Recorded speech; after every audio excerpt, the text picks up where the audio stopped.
Franco mi dai il... Ok. Do you need a speaker?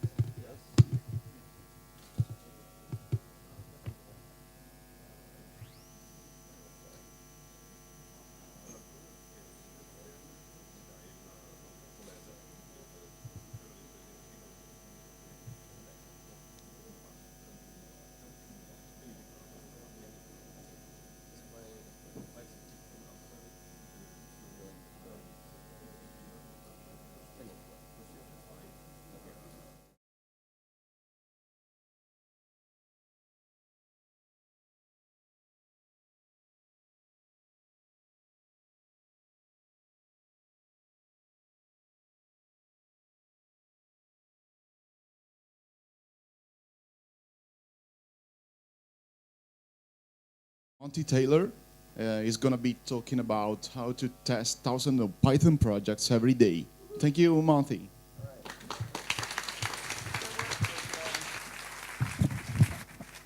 I'm gonna steal this one because that's I'm juggling hats and that's the other way around. Oh no, I'm talking out of the back of my head. Oh, this is terrible. Oh, so you guys all really respect me now. I can put on a yeah, okay, there it is. That's good. This is exciting. So let's see how many more pieces of electronics I can strap to my body, and we'll see how that. See all of you. That's really weird. Cool. Great. Hey. Good morning. Thanks for having me. I am thrilled to be here and chatting with everybody. I actually have a slide about how I'm not going to get through this. In general, there's no way I'm ever going to get through all of my slides. It never happens. So when you get bored at the end of it, just go ahead and feel free to get up and leave. I won't take it personally. I'll just stand here continuing to talk, and I won't even notice it. So my name is Monty. I've been programming in Python since the year 2000, which I was thinking about this morning, and I was like, wow, that's a really long time. There may be people here at the conference who haven't been alive that long. I don't know. If you are, that's awesome. Welcome. If not, whatever. They made me a fellow at the Python Software Foundation a few years ago, which is ridiculous. There's no real need for that. I don't know why that would happen. You can tweet at me, I think that's correct. Yeah, E_Monty. I'm E_Monty on GitHub and E_Monty on Twitter, and I can never remember which one is which, so I have to write them down. And I'm Mordred on Freenode because that's who I usually am, but that's not available to me on either Twitter or GitHub. So whoops for me. If anybody knows this guy Martin, there's this guy in Croatia that has. Anyway, sorry, I need to find him and see if I can buy my name off of him and whatnot. So I work for Red Hat. I'm in the office of the CTO there. I do things with CI/CD strategy and automation and things of that nature, and that's a lovely picture. I'm sure that the Red Hat brand people are really pleased with this. I'm 100% certain it follows all corporate branding guidelines. I also work on this project called OpenStack. This is what I do. Spend more of my time every day doing. I don't spend a ton of my time walking around talking to people internally at Red Hat as much as working on upstream projects such as OpenStack, which is kind of the context I'll talk about it in. I work on the CI system for OpenStack, and these are some lovely, friendly, unrequested quotes from people about what we do. Alex Gaynor, who many of you may know, does things in Python, said we're insane, which is probably the most accurate thing. I don't know about the SpaceX of CI, but she said it right in front of me, and I'm like, I'm definitely writing that down because that's just really sort of cool. So as I said before, I tend to ramble. I tend to talk for a very long period of time and usually talk about talking about things. So if I don't get to everything, the thing that the sort of the summation of what I'm going to talk about today is everything we do is multi-repository, which is kind of crazy, except that it's a single integrated deliverable, which is the part that makes things even more fun. We do this thing called gated commits, which I'll talk about. All of our tooling is open. Nobody in our project is special. or everybody is special, but nobody is more special than anybody else. So nobody is special. And at the end of the day, there is no Dana, only Zool, because we have to have Ghostbusters references everywhere. So if you haven't heard about OpenStack, it's a pretty big project written in Python. It's a cloud operating system, but it's federated and it's distributed as a collection of humans. It's large. There's a lot of us, which is not bragging. It's sort of a terrifying problem to have. There's a lot of us. It's completely open, and more importantly, we're not alone. Like, we're not an isolated island out in the middle of nowhere. We exist in the context of a broader ecosystem, which is really wonderful. When I say we're federated, I didn't necessarily mean the software, although it is. I mean that we have lots of different people working on OpenStack. We have hundreds of involved companies. There is no main company, right? It's not like, oh, well, you just go to the Docker company or the whatever. There is no OpenStack company that is like driving this. It's a collection of hopefully reasonably equal companies doing things. Our decisions are all made by the people who show up to make them.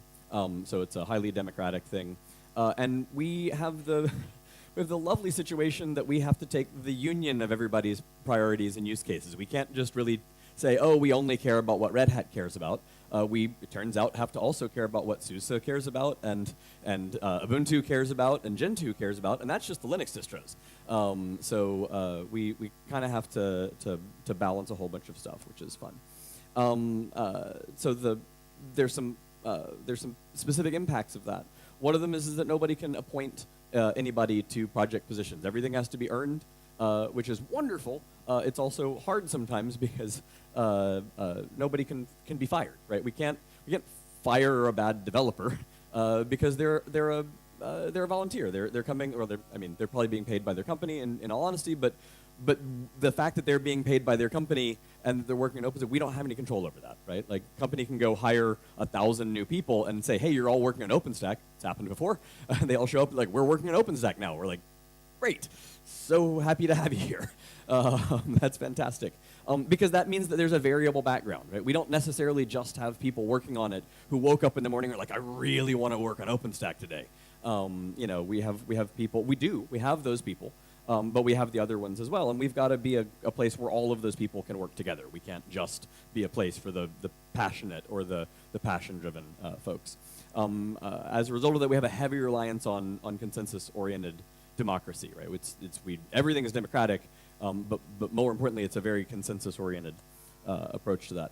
It's a distributed system. There is no office. There's no there's an office for the OpenStack Foundation, but that's a different thing. There isn't an office that you go to talk to all of the OpenStack developers sitting in a room. Our contributor base is all over the world, like quite literally everywhere. And we've got a multitude of contributor backgrounds, right? So you've got people with massively different cultural backgrounds. The folks from the US, the folks from Europe, the folks in China and India and Vietnam and Australia. The Australians are crazy. You should have seen the dudes bouncing around dressed up as kangaroos at the like little bouncing things. It was weird. I don't know what's going on with those people.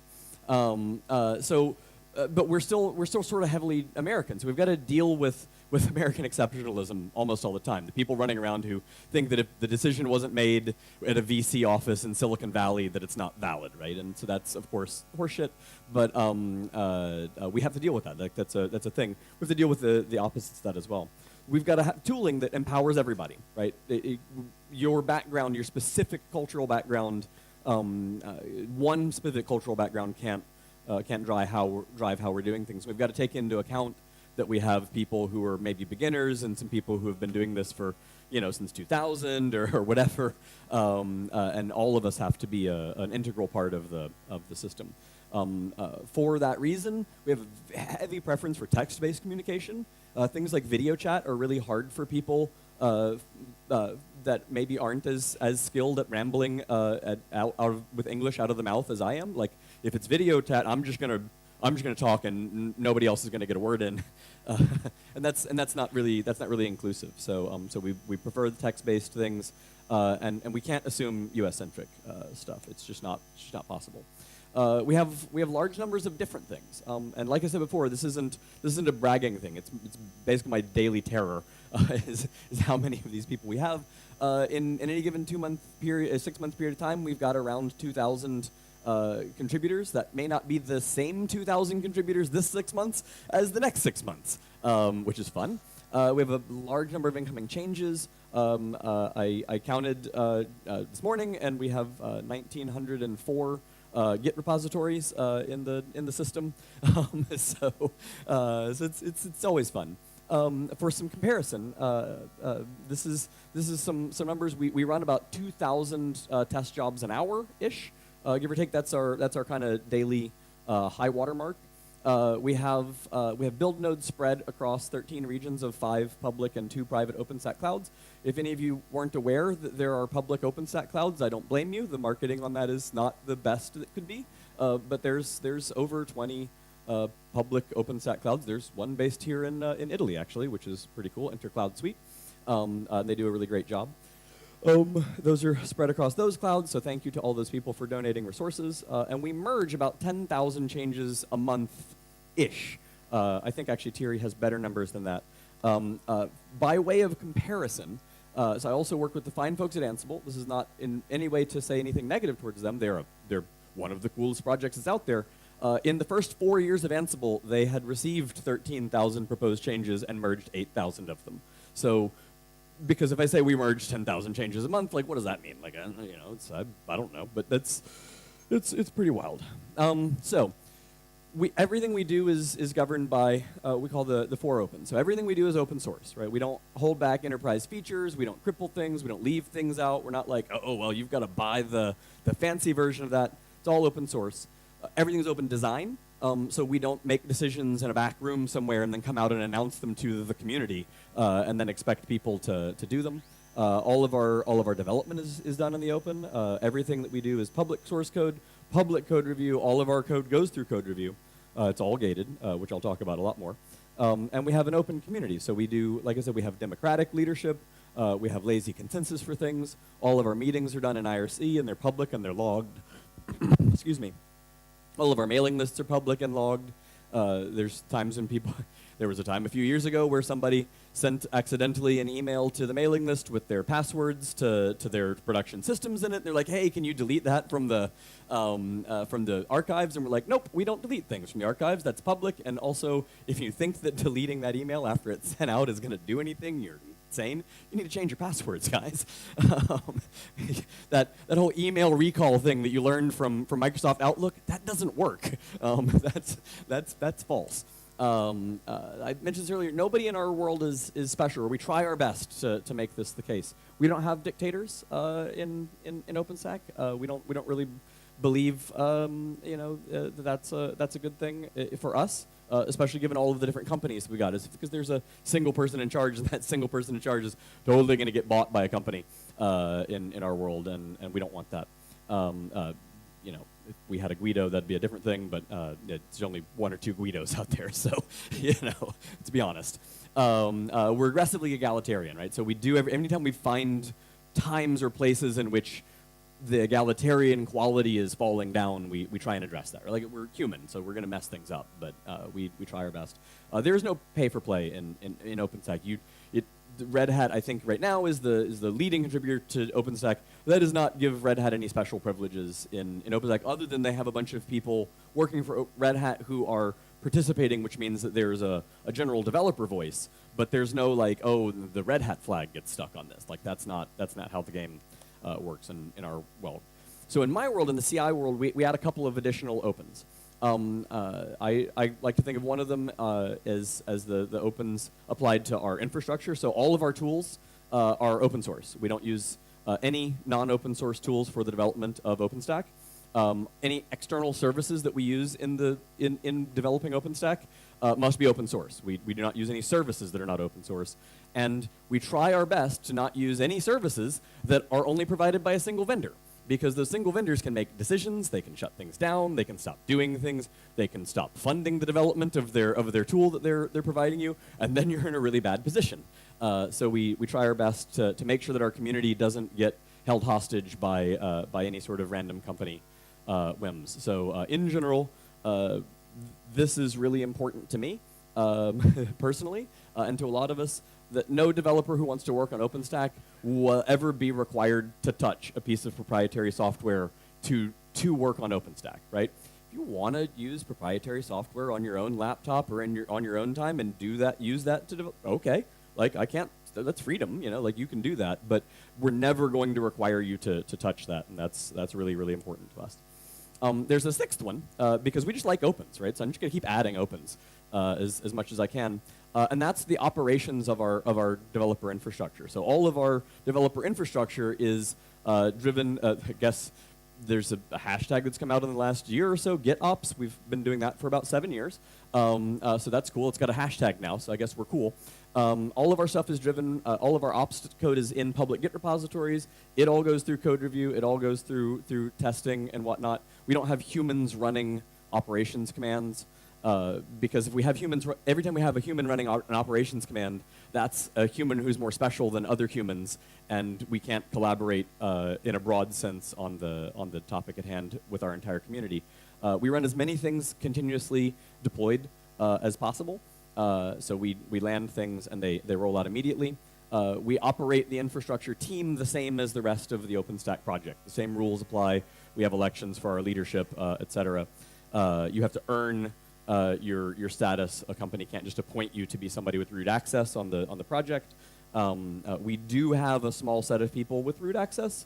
We don't just give out root access to 2,000 developers. That would be, well, probably not the world's most effective choice in our lives. Not that there are any of them bad, but like, you know, that's a big deal because there's secrets involved in there. So anytime we find a human-initiated operations action, like we're like, oh, a problem happened, somebody had to go with root access and log into a machine and type commands, that's ultimately a bug in our systems, right? Like, and we'll still do that because we need to fix the problem, but then we'll try and address why did we have to go, you know, why did we have to go take manual action? Can we automate that better? Can we learn? But, and honest to God, sometimes no. Like sometimes it's not, like sometimes there's just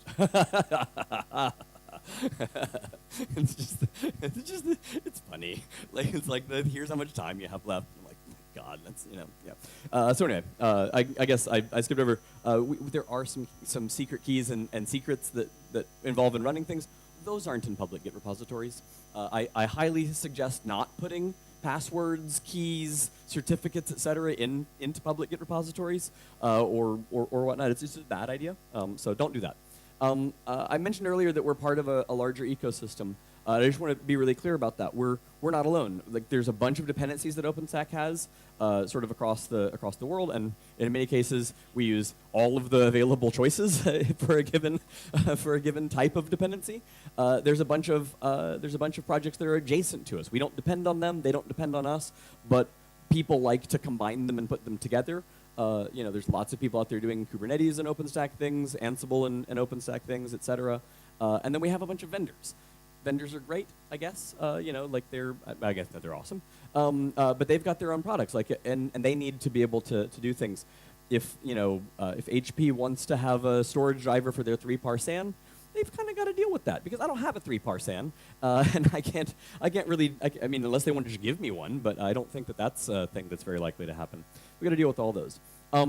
Thierry, who's sitting over there, is speaking a bit more on our sort of open community and what that's all about at 2:45. If you have sort of more interest in that topic, he's going to talk about it in probably a more structured and less rambling way later today. So I'm going to sort of shift gears and talk a little bit more about the developer process and how that's driven by the stuff I was just talking about. I mentioned that things go. I mentioned briefly. I think that things go through code review. In OpenStack, nobody has commit access. That was the first thing we did 8 years ago when we started the project. Is we took away all of the commit access of the developers. All of those original developers hate me because I took away their commit access. But that's really important to us because we want to make sure that everybody has to follow the same rules, right? So source code goes into the code review system, and everybody reviews each other's codes. We have a system, what we call third-party CI for vendors. So if you upload a patch, there's our various vendors. Many of them run CI systems that connect in as well, and they'll run tests on the patch on their kit that you can't really simulate in a, you know, like like a 3-par SAN, right? They've got a lab, they've got a big SAN in it, they can test that it works, and that's great, and they tell us it works, or they tell us it doesn't work, and if their testing is crap, the only thing they're doing is that they're telling people that this patch works with their product, and it doesn't, so it's kind of, it's on them to make sure that that testing is good, which is wonderful. And ultimately, we drive all of this by this concept of gated commits, which is what the rest of the talk is going to be about. In general, this is the process that our developers go in. There's a circle of hacking in your editor, pushing it up to Garrett, which is our code review system, and cloning down other people's patches. And then our system, Zool, notices those things, tests things. Eventually, a human approves changes in Garrett, and also Zool tests things again at that point. And if they work, Zool merges the patch. Zool is the one with commit access. So I lied. It's not that nobody has commit access. There's one person with commit access, and its name is Zool. So the general idea behind this is that every change proposed to a repository is tested before it merges. And actually, it's tested a couple of times, but it must be tested before it's merged. There's no way to skip that, right? That's a fundamental piece of the puzzle. I mentioned earlier we have 1,900 some odd Git repositories. We're not just like running a quick style check on a single repository. These things have to come together into a cohesive whole.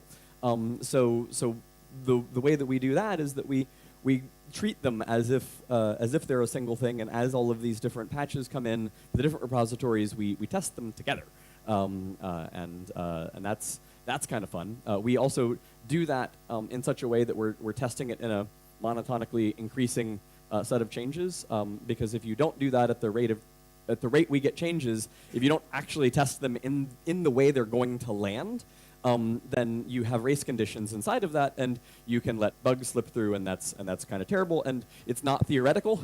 The couple of times that there's been a bug and the system has failed open, things have broken almost immediately, right? So it's a real, not just theoretical issue.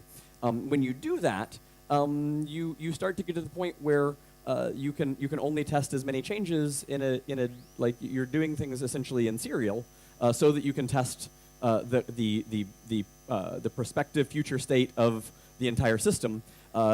We would not be able to land very many changes in a day. At best, something like 24, and that would be if everybody only wrote perfect code. So took a line from processor design and do optimistic branch prediction. So we take a virtual serial queue of changes, and then we parallelize it, assuming that each of the changes ahead of the current change in the queue will have passed testing, and then do exciting things with that. And if that doesn't make sense from me babbling about it, I have an animation in just a second for the visual learners in the thing. So in order to accomplish that, we wrote a tool called Zool. It's a custom-written, multi-repo, parallel co-gating engine. It is in control of when to run things, where to run them, with what states of Git repositories, and then how to respond to something with results. That's basically what it does. It doesn't care a lot about the content of what's running. It's about making sure that the thing you asked it to run runs, not being a new way to describe things. It's a distributed system itself. This is architecture. So as you can tell, I like text-based things. Architecture diagrams in text are neat, but also hard to get accurate. So this is kind of a broad stab at it. But it's a distributed system itself because it needs to be for scalability. So all of this, microservices, which is the new way of saying distributed computing. Again, with people thinking they've invented something new that's been around for 20 years. So great, yeah, do that. That's kind of what we're doing here. I also wanted to call out, it's written in Python 3. Right now we're supporting 3.5. We're looking at ways to switch that to 3.6, which will be a thing, but we're very happy about that. It's very pleasing. I gotta tell you, writing in only Python 3 and not Python 2 and Python 3 is fantastic. I highly recommend it. Python 2, I'm so done with it. So anyway, just a couple other quick points about the Python. We use threads a lot, and people will tell you can't do that, and I just want to tell you that when they say, yeah, you can't do threads in Python, it's going to global interpreter lock, it's going to break. Wrong. It's fine, depending on your workload, right? You've got to know what your workload is. You've got to know where you're bound by things, and so you can do that. That said, we use AIO HTTP for our REST API and for WebSockets, which is working really well for us. And it's kind of great because it's a distributed system, so we can have one node that's using AIO HTTP and another one that's doing threading things, and in fact, we can have a whole other thing that is written in JavaScript and Angular for the actual web stuff. So I'm pretty pleased with how that's hanging together. But anyway, sorry, not entirely irrelevant digression, but whatever. One of the things that is really important about Zool these days is it's not. We wrote it for OpenStack, and the first couple of versions of it were very OpenStack specific. Like, apologize if anybody ever tried to run Zool v2. It was sort of runnable, but like it wasn't designed to be. It's sort of accidental that other people could run it, and that was really painful for some people. So our latest version of it is very explicitly designed for everyone to be able to use for their own projects. It's running in production right now at BMW. There seems to be an attraction to it in European auto manufacturers. There's a couple of other ones who are like rolling it out. I'm like, I'm not sure what it is about European auto manufacturers who really like Zool, but apparently that's a thing. So I didn't know that's what I was going to be doing with my life. GoDaddy's running one. Open Contrail folks. There's a whole bunch of. We're starting to see more and more. We're starting to get to that point where people are showing up on the mailing list and asking questions we don't know, which is neat. It's like that neat day. We're like, several years ago for another tool, we had a guy from an oil rig off in the Gulf of Mexico send us a patch, and we're like, you're using the software on an oil rig in the Gulf of Mexico? Like, that's the weirdest place anybody's ever used software that I've written. But neat, I guess. I want to stress it's not a general purpose automation framework. It's a project gating system. It's there to do CI. You don't have to gate your commits with Zool, but it's not there to be an Ansible replacement or a Puppet replacement or I can't keep microphones on my head, so you guys know exactly how good I am with microphones. It's a system to do a very specific task.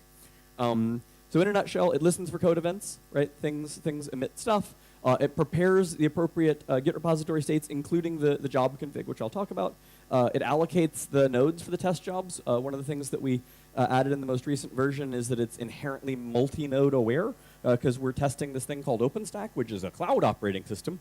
So only being able to test that on single node deployments is, while better than not testing it, not the best in the world. So it's inherently multi-node aware for testing things. It prepares the Git repository states, gets the Git repo states to them, runs user-defined Ansible, then collects and reports the results, and if everything went well, merges the changes. That's kind of what it does. So I babbled a little bit about the multi-repository thing, and I'm gonna walk through a quick simulation of that if the words I said earlier didn't make any sense, which is most likely because what's coming out of this mouth is usually garbage. So we're gonna assume that there's two Git repositories, which is a smaller subset, but if we put 1,000 Git repositories on this slide, the screen isn't big enough. They each have a current state, so those two things represent the state of the head of their thing. Somebody approves a change to Nova, and we start running tests on it. Somebody approves a change to Keystone, has nothing to do with that Nova change. We put it into the queue, and in the collective integration testing scenario, we put it in there also with that first Nova change that somebody had approved, because we're testing the combined whole of this, right? So we stick in the Git repository. So for 2, we start running tests with Nova number 1 and Keystone number 2. Somebody else approves a change to Nova. It's a completely unrelated change to that first Nova change, and we do the same thing. So we stack the first Nova change, we stack this Nova change, we stack the Keystone change, and we start running integration tests, and you probably get the picture. Somebody does the same thing with another Nova thing, and we start running tests on it. All of this is going on in parallel. Oops, the Keystone job failed. It's probably because the person who wrote it is a bad person, but we don't know that yet. Because, in fact, I'll go back one. We know that there's a problem with that. So we know that the Nova change, the tests running for Nova 3 and Nova 4 need to be tossed away, right? Because they could have been caused, if they fail, they could fail because this Keystone change has introduced a failure in the system. It just happens to have gotten on some faster nodes, so it reported sooner. So we cancel the jobs behind it, stop running. This is actually the reason BMW started using Zool, incidentally, is that we cancel the use of VMs when we know that they can't be useful anymore, which saves resources. It's a feature that we hadn't really talked about at conferences. I have no idea how they found that that was a feature in Zool, but like that was the killer feature for them. So we cancel those jobs, and we take the keystone change and we kind of move it to the side, right? Because it's still running, and there may be things we want to report, but also that first Nova change hasn't finished running. That keystone change could be failing because there's a failure that just hasn't been reported yet in that first Nova change, right? We move it to the sides. We'll keep running it until we know something for sure. And we now reparent Nova 3 and 4 on that first Nova change, right? So that we can start, we don't have to wait for the things in front of them to fail. We can move forward with a new prospective speculative state. And we start running tests on those. The first Nova patch finally succeeds, right? It passes all its tests. We're like, yay! So Zool merges it and immediately because it passed. At this point, we know that that keystone patch is bad, right? It wasn't the Nova patch in front of it that caused it to fail. It was itself. And so we can report that back to the developer. So we toss it away. We say, hey, developer, go fix your patch. And then these Nova patches behind it, we keep running, and in the new state, they succeed their integration tests, so we merge them. So in that period of time, Zool did a bunch of juggling of Git repository states. It reparented things without anybody having to do anything, and we wound up landing 3 of the 4 patches that were approved, even though one of them in the middle had failed, which is kind of the killer feature for us about Zool and why we like it so much. And sorry, Keystone, that we used you as the as the people who have the failing patch. It's not anything personal. It might be something personal, but you know, we'll pretend that. So Zool is a CI system, so it runs jobs. Jobs run on nodes from a piece of software called Node Pool. Those can be static or dynamic. We get all of our nodes from OpenStack public clouds, but we have drivers that support pre-existing nodes, and there's a lovely human who lives in South Korea who is French-Canadian, who's been writing just like a giant pile of new drivers for us to review. He writes code much faster than anybody can review it, so you know that's life. Lovely to have him. We have metadata defined in Zool's configuration about what to run and how to run it. The execution content itself is in Ansible, except we added live streaming of shell commands to Ansible, which we're trying to get upstream into that, which a lot of times people will be like, oh, so how do you do blah, blah, blah in Zool? And I'm like, well, you don't. Like, that's not what Zool does. You do that in Ansible. Like, so however the answer is and you do that in Ansible, that's how you do that thing. Like, and Zool is just about telling you which things to run. The job definitions can be defined centrally, so we have in OpenStack some centrally defined shared jobs, and then we have in repo per repo job config, so that the projects can handle their own config. People using things like Travis have seen this in their world. Although in our world, you can have those configs in each of the branches of your project as well, and those branches then apply restrictions on what the job is. So if you define a job in the stable Newton branch of Nova, it's only going to run on stable Newton changes, and you can have contextual variants to do that. All of the job config repos are in Git, because it's a system for managing and landing Git changes. So having the config be anywhere other than in Git repos, it would be a really weird place to have the config. It is designed to support directly sharing job configurations. We have a repo, git.zool-ci.org/ZoolJobs. That's like a standard library. So the fine folks at BMW, they use that repo directly in their config, as do the folks at GoDaddy, as do the other things. And that's sort of a new thing, directly sharing live updated, because it's Git. Like, we land a change and their thing notices it and they get the change.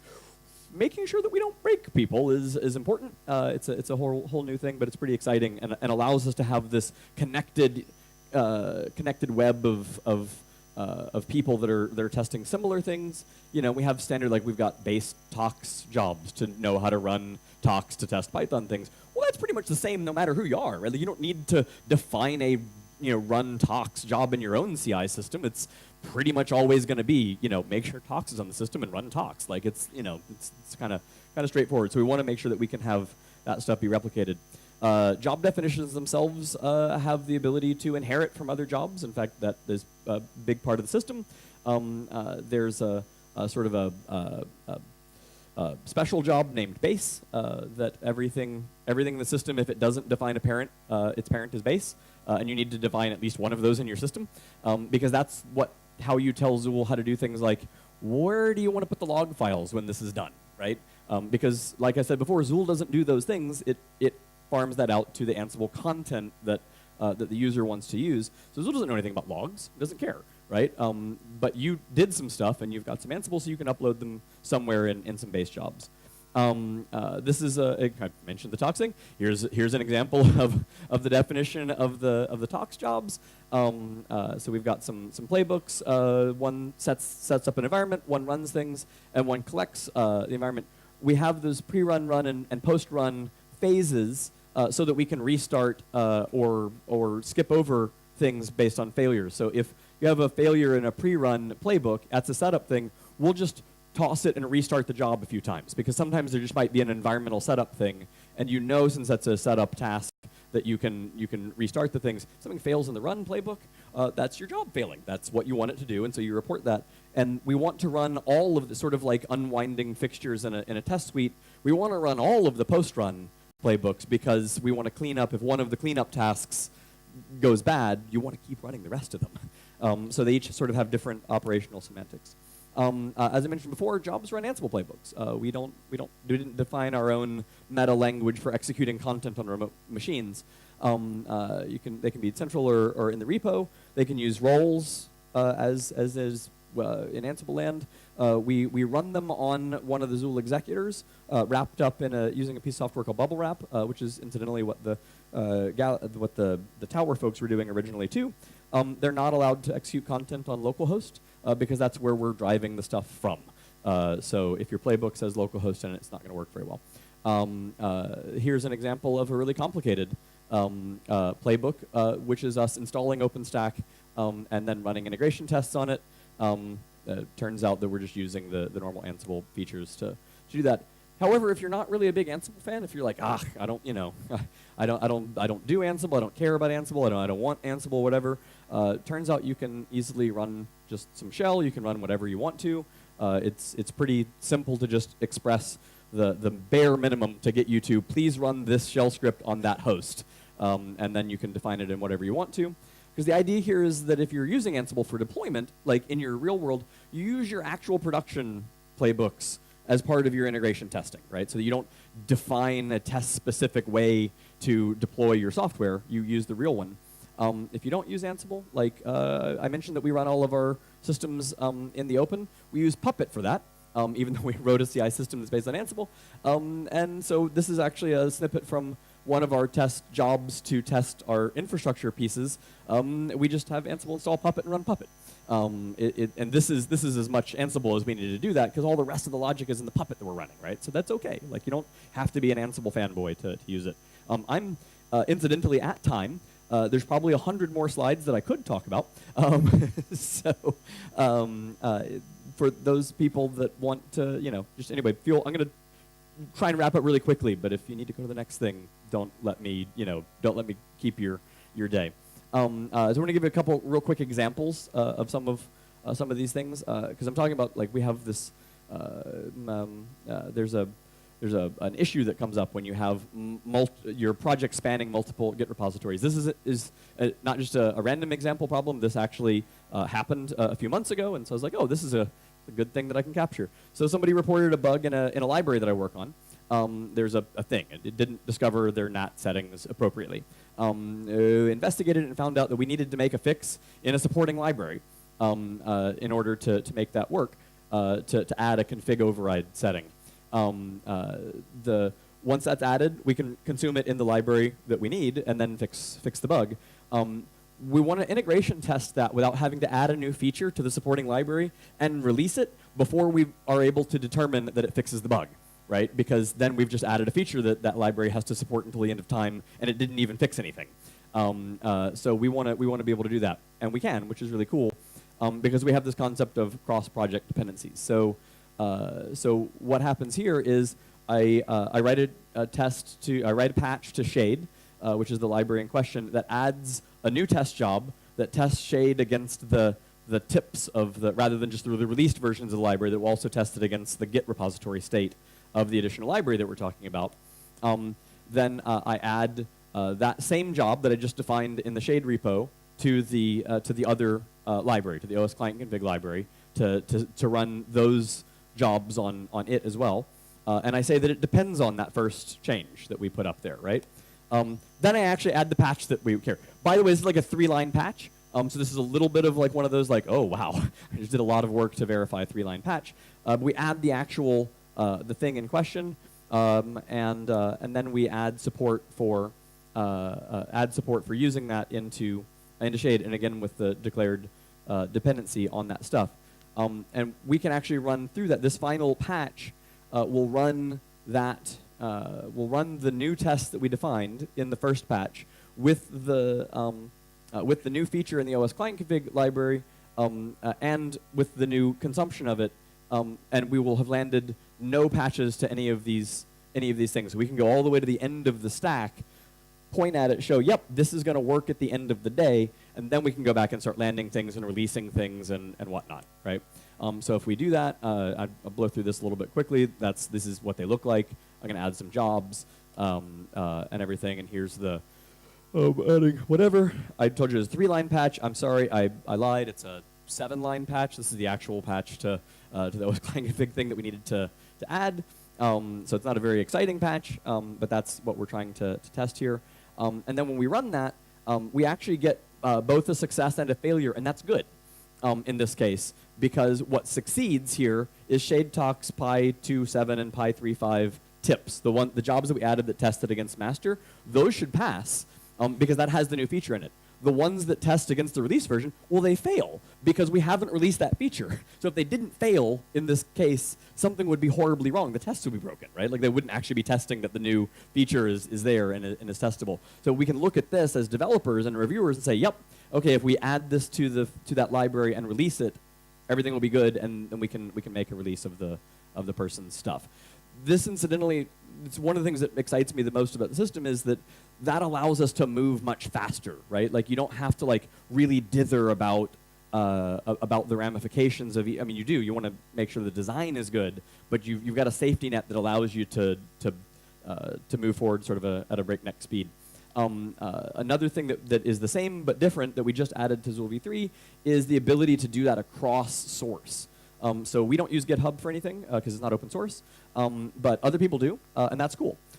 So we have a GitHub app for OpenStack Zool that can be added to repositories, and you can actually do that same thing that I was just talking about in the last example, but across between things in OpenStack's Garrett and GitHub.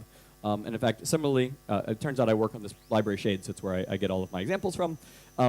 Shade is used by Ansible for its OpenStack interactions. And so we can actually make it same thing.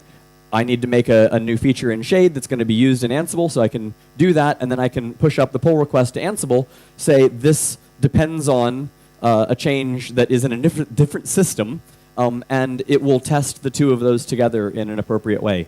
Which is a super cool way to communicate across community, right? Like, hey, I need to land this change, but here, let me show you how it's going to work in the consuming system, which we use quite a bit. I mentioned multi-node jobs.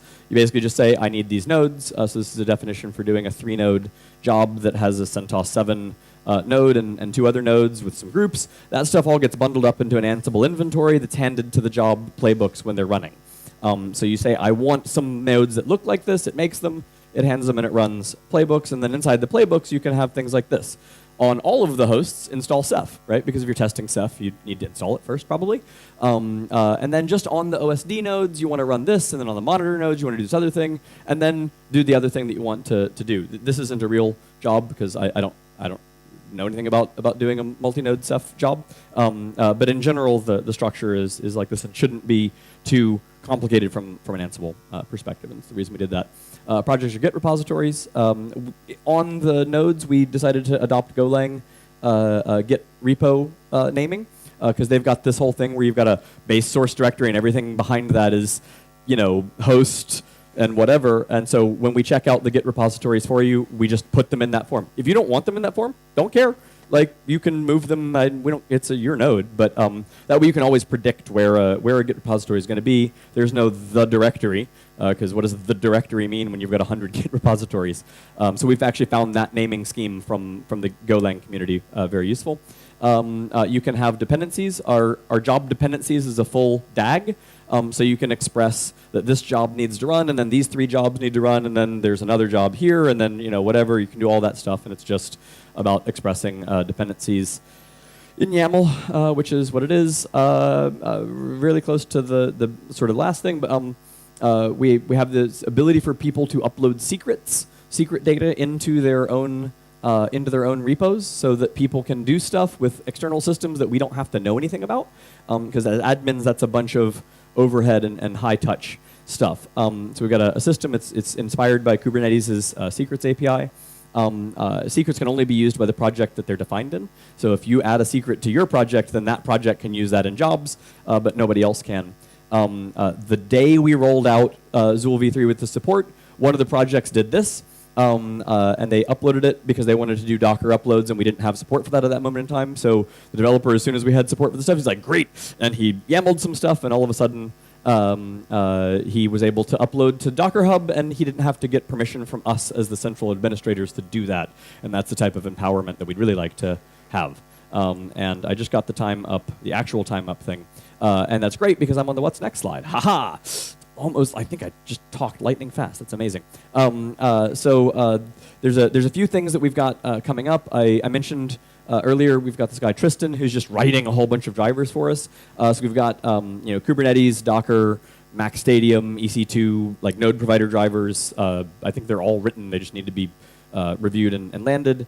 We have each of the jobs and their definitions can define documentation for the job, and we can run that on a per repo basis. So like if you have jobs in your repo, we've got a Sphinx plugin that knows how to pull out some stuff and give you some nice formatted job documentation that knows how to link to other jobs because it's an interconnected system. We want to have that run automatically so that there's just a central dashboard of all of the job definitions that are live. And it turns out we have a big system for running large farm of jobs. So running Sphinx when somebody updates some job documentation should be pretty easy to do. But we just need to write that and have it be central. And we've got a whole spec up about using all of this stuff is currently using VMs that behave like VMs. And there's people who want to do native like container Kubernetes things, and so that's coming soon as well. For those of you who are interested in poking at anything more, there's a whole bunch of links. Documentation, example documentation of jobs, the main website, which is new, so it's still in its infancy. Don't judge our web design skills at this point, please. We have people who help us with that in the not too distant future. We use OpenStack's storyboard bug tracker for bug tracking, and those are some appropriate links to that, which I have a to-do list task to make that a little bit nicer links, but there's only so many hours in a day. And we have a channel on Freenode IRC #Zool where we are all there and happy to talk to anybody. And with that, I have somehow managed to get through that in not too many minutes over the allotted time, which is I'm really not sure what went wrong. Did the clocks stop working? Like something with yeah. Yeah, maybe.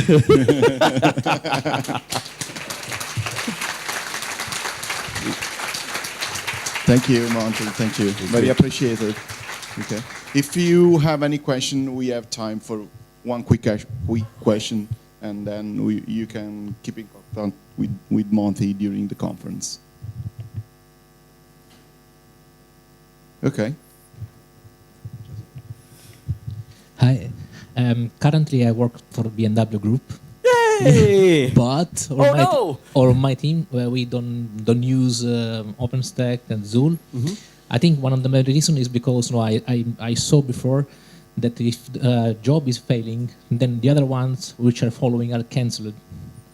And for this, I think we have a huge problem because at least on my team, we cannot cancel jobs as easy because, for example, let's say we have to flash the firmware and you cancel the job. What happens? You break the machine. Totally. Yeah. So that's a thing. That's a thing. And so for what it's worth, there's a lovely fellow at BMW, Tobias. I just went blank on his name. Tobias H, Tobias H in IRC, Tobias Henkel, I think, who's running that, who's Azul core. He's now one of our sort of core developers. And so there's use cases like that's ultimately, I think, gonna just be that should be a config or that is an excellent use case. And if we cannot take care of that in job config today, it's certainly one that we should be able to, because obviously we don't want to brick your test notes. So I don't think that should be too difficult to figure out how to do that safely. But yeah, Tobias would actually be a really great person to. He's really good at like taking because you guys have some hard use cases, and we've improved Zool several times already because Tobias is like, well, so let me tell you what BMW is doing, and we're like, oh crap, but it's good. Like it's all been really good stuff. So and thus also community collaboration. Woohoo! What's that? Cool. Yeah. Thank you, Monty. Awesome. Okay. Thanks everybody. Guys. Hey folks, give me just a minute. First of all, and a communication about there is a Triumph motorcycle at the hotel entrance. So if any of us is the owner of the motorcycle, please remove it. Want a motorcycle but don't have one. We have that. And just a link about the machine learning contest announced yesterday.